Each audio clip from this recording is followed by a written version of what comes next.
This is Football Night in America, served by Applebee's.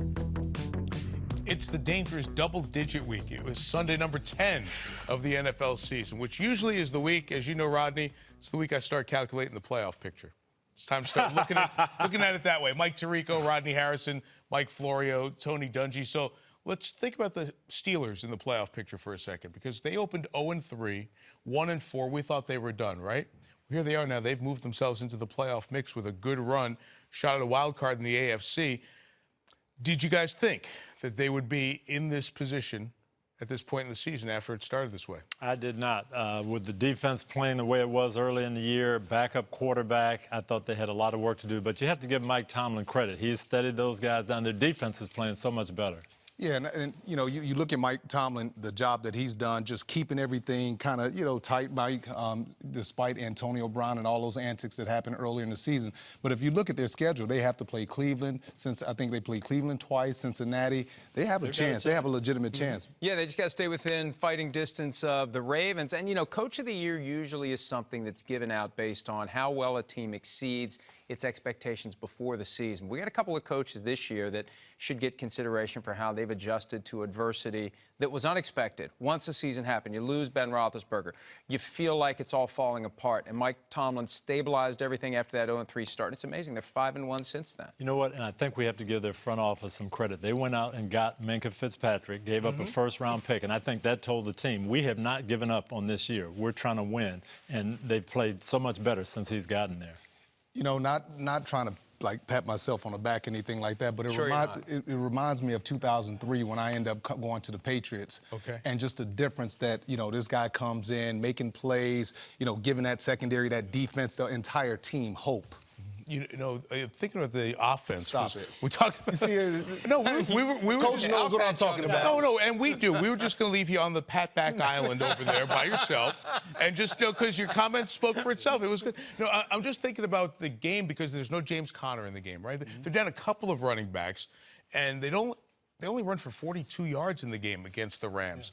Yet they throw it, they're effective. It wasn't a work of art by any stretch of the imagination, but they're finding ways to get by games right now. And that defense just kept humming. They kept going out there and kept stopping them, kept forcing punts. And that takes some belief and some, you know, we've got you. When you win tight games like that, Mike, it just builds confidence. And it brings your team together because no matter what the situation is, you always believe that you have a chance to win in those critical moments. I lived in and around Pittsburgh almost all my life. Right. And I said all week, this is one of the games that they find a way to win. I don't care who's hurt. I don't care who's healthy. I don't care who the opponent is. This is one of those games that the Steelers always find a way to win. And full credit to that defense, because remember, when it was the Killer Bees, you know, and it was Ben, and it was Bell, and it was Brown, the narrative flipped. They were giving up a lot of yards. And now you mentioned Minkah Fitzpatrick.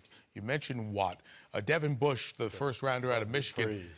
Bud Dupree. They're making plays at every level of the defense, and it gives them a chance to win a game and keep the Rams, although they're struggling in their own right, out of the end zone in terms of offensive touchdowns scored for the entire game. And now they're in it. You mentioned 2 games with Cleveland. Cleveland got back, at least thinking they have a chance. The Thursday night game will be very big with Pittsburgh and Cleveland coming up this week. That's item 1. Item 2? Coach has item 2. Item 2, speaking of Rams, is it time to panic in L.A.? I think it is time to panic. But when you consider the records of the best teams in the conference right now, they're in 3rd place in their own division. You've got 2nd-place teams in the other divisions that all have records that are as good or better than the Rams right now. They definitely are in a tough spot. They need to find the gas pedal again, and they need to hope that some of these teams in front of them falter down the stretch. But the problem is this. You have so many injuries on the offensive line. You can't just go out there and find guys to patch in. Then they've completely lost confidence in Todd Gurley. They don't want to give him the ball. They only gave him the ball 12 times. I just, you know, you put a little pressure on Jared Goff, he folds. Well, and speaking of lost confidence, when you pull Jared Goff out of the game, not because of injury. Right. Sean McVay, the coach of the Rams, explained after the game that there was a 3rd down play that they thought Blake Bortles was better running. It was a read option type of a thing. It didn't work, and then they did a fake punt that didn't work. But to pull your starting quarterback out of the game and put your backup in for something that was planned, but if you got a franchise quarterback, you never do that. But that's why it's not, no, but I think that's why it's time to panic. Right. Okay, we're in Pittsburgh. It's a tight game. I'm going to put my backup quarterback in to run a read option. Then I'm going to go score. fake punt. Yep. Okay, that's telling me I don't have hand it off to Todd Gurley, pound it in there, make 2 yards, and let's They go. won't. They don't feel like they can't. can do that. They can't. Well, we'll talk about this a lot on Football Night next week because they play Chicago. And we were talking about this earlier, watching the start of the Sunday night game. After Chicago, the Rams play Baltimore, at Arizona, Seattle, at Dallas, at San Francisco, Week 16, and then one more time Arizona. So they've got Arizona twice, and as we've seen, the Cardinals have been competitive with almost everybody. Those aren't gimme games. Those other 5 teams are playoff caliber teams. So the stretch run here for the Rams, not just to get back to the Super Bowl, to get back to the tournament, to get in the playoffs, it's going to be really hard. Yeah, and you hope that throughout all those weeks that you don't get one of your key guys injured because they've already had so many key guys get hurt. And one of you mentioned it before, I forget who, but the interior pass protection on Jared Goff has been nowhere near what it was last year. And teams are coming in now, teeing off on them and saying, hey, Pittsburgh, all they did was pin their ears back and rush the passer because they weren't worried about the run. And they know that works against that offense. And we've seen it time and again. You get pressure on Jared Goff, and you say and a lot of man-to-man coverage. You think we'll see any Khalil Mack stunts coming inside next Sunday night? I think we're going to see Khalil Mack off the outside of the right offensive tackle. That's where they had problems Go after with that side, T.J. too? Watt. Yeah. That's where These guys' options, huh? Yeah. That's a good week for a defensive coordinator for sure. It'd be a good one Sunday night, Chicago and the Rams, with desperation too on both sides, because the loser's going to have a tough road to get back in. So that's they're all good games next Sunday too in each window. Like Houston plays at Baltimore in the early window on Sunday. The late afternoon window is New England at Philly. Yes. So you know Philly's going to be jacked up for that game. Patriots off a bye after a loss. Our Sunday night game. The Monday night game is going to be Kansas City going back to Mexico City, and hopefully the game gets played this time.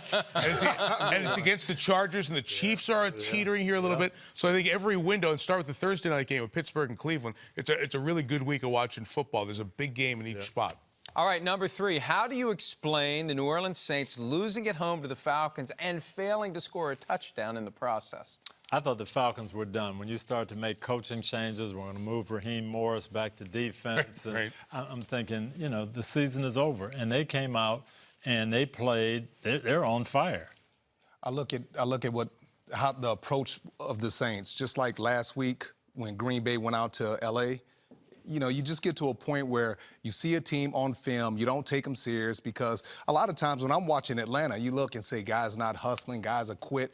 But you have to, when you play against the Saints, throw away the records, throw away everything. It's like the Falcons Super Bowl, and that's what they played. Now, who knows what was going to happen next week, but that's the way they played. And all of a sudden, the Tryptophan Bowl that you guys are going to be calling on Thanksgiving night, that's the triple shot of espresso bowl to wake everybody up, because you got to watch that game now, because the Falcons can do it to them again in Atlanta. Yeah. You know, it's interesting you said that, Rodney, about rivalries, because the league is so transient. Guys are here for 2 years, then they're somewhere else, and we trade for them, we sign for them.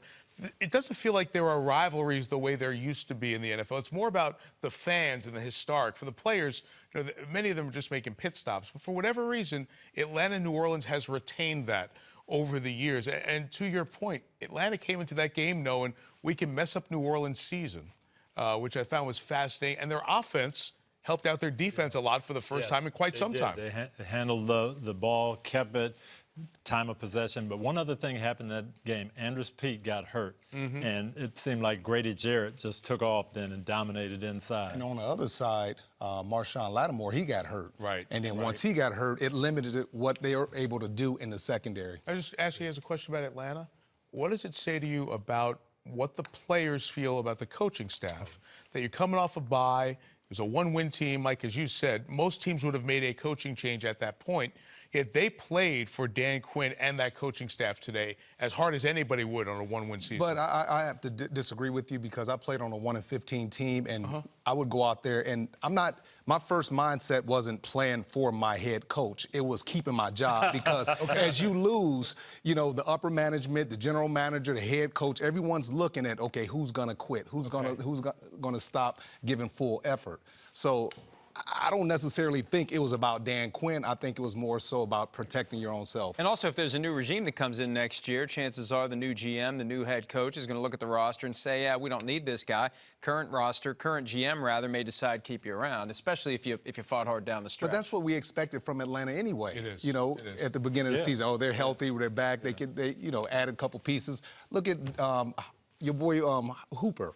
Austin Hooper, Yeah, tight I end. mean, he's been great this All year. year. All year he's played. He hurt his knee late in the game. At least Dan Quinn will be happy to see me when we see them in a couple of weeks. I'm trying to give the guy some love, and you're just like, nah, it's not him. It's the players. But it's the truth. No, I 'cause know. You got to understand, like, if I don't ball, I'm gone. Yeah, You're a head coach. You signed up into 2021. You got guaranteed money. I don't. They can screw things up for a lot of teams, too, down the stretch. Yeah. They got the Panthers twice. They got the Saints again. Yep. They got the 49ers. They can be a tough out the rest of the way. And one last point on this. That's the first time under Sean Payton that the Saints have scored less than 10 points in the Dome.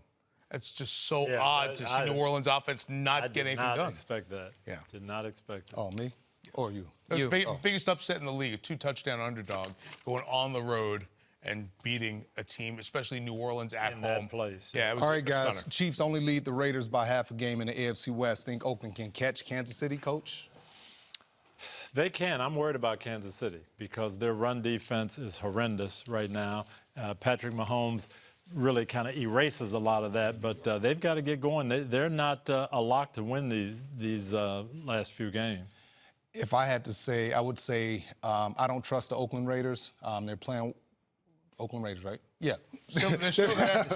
Used to be in At least for LA, one more year, now right? in Oakland, soon to be in Vegas. No, I mean I got a lot of love for John Gruden and what he's been able to do this year, but I think Andy Reid he's gonna make some adjustments. I think they're just gonna say, hey, we're gonna have to outscore everybody on offense because of our defense. And bad news for the Raiders because they get the Chiefs again with the Chiefs coming out of their bye week, and we know how good Andy Reid is getting his team ready when he's got extra time. That's going to be quite a showdown at Arrowhead in a couple of weeks. That's week 13. The one thing on the other side is the easier schedule probably belongs to Oakland at this point because they're still playing back off of a last-place schedule from last year. So they have the likes of Cincinnati and the Jets, although the Jets are red hot right now, obviously. Finally going to the playoffs. Always got to take care of our Jets fans over there. If you're a weekly listener or viewer, you know what we're talking about.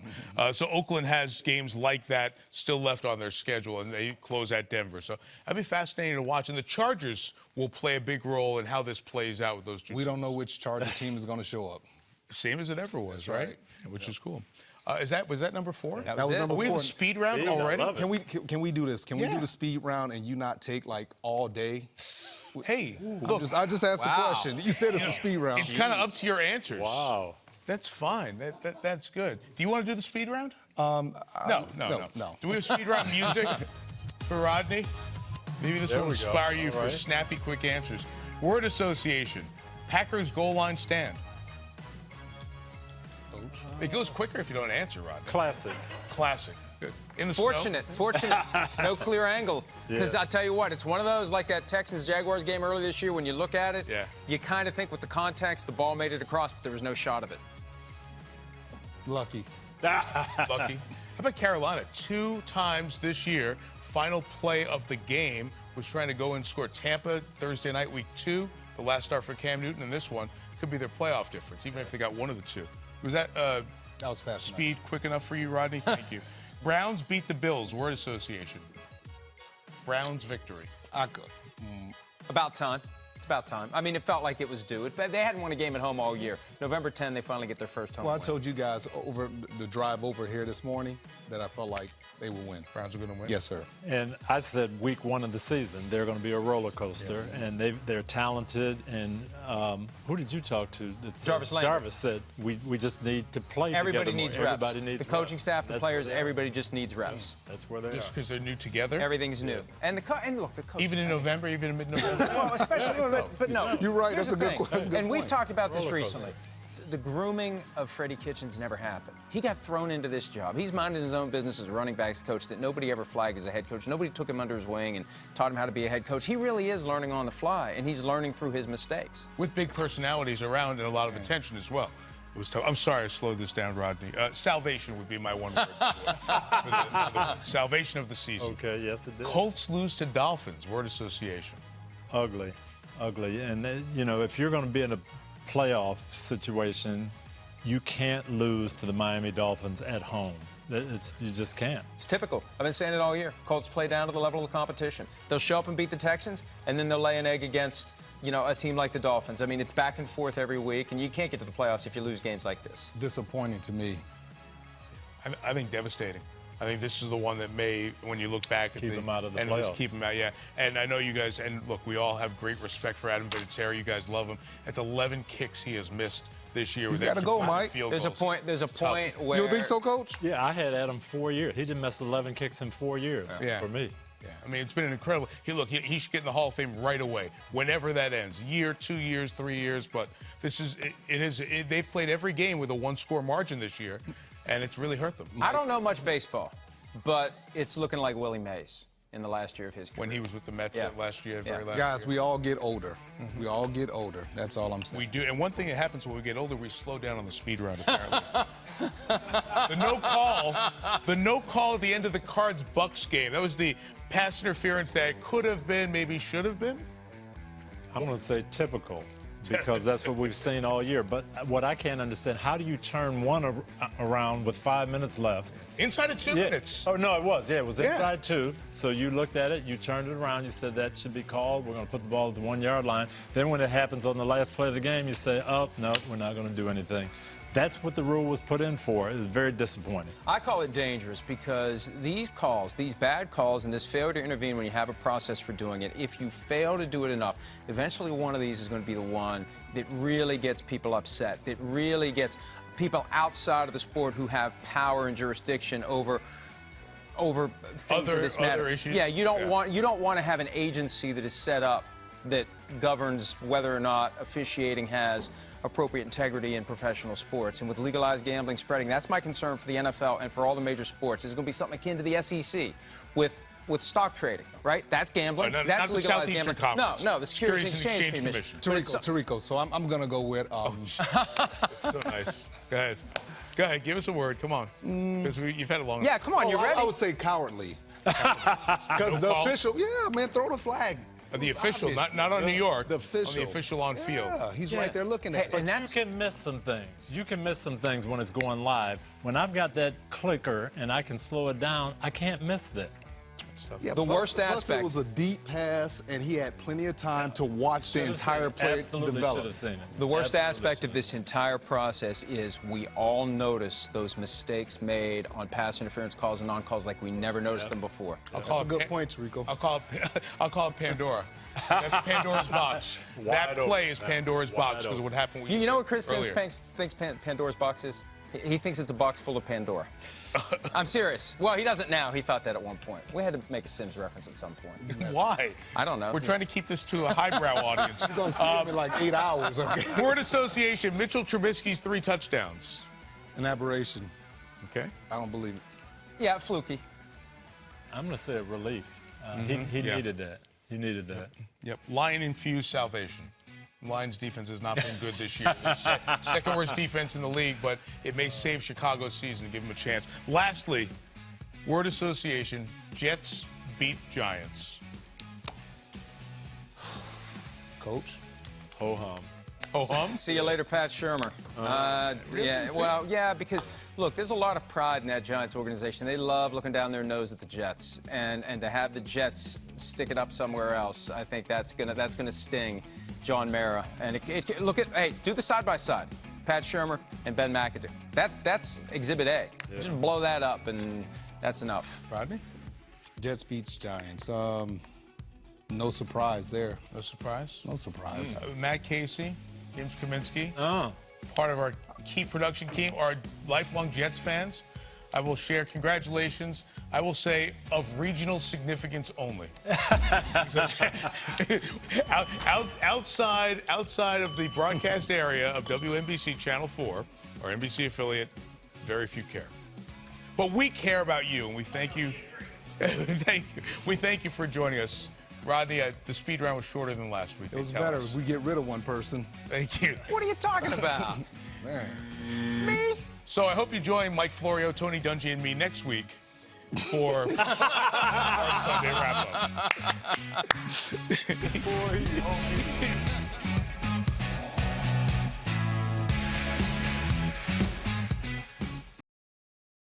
Hi, I'm Mike Tirico, and thanks for watching.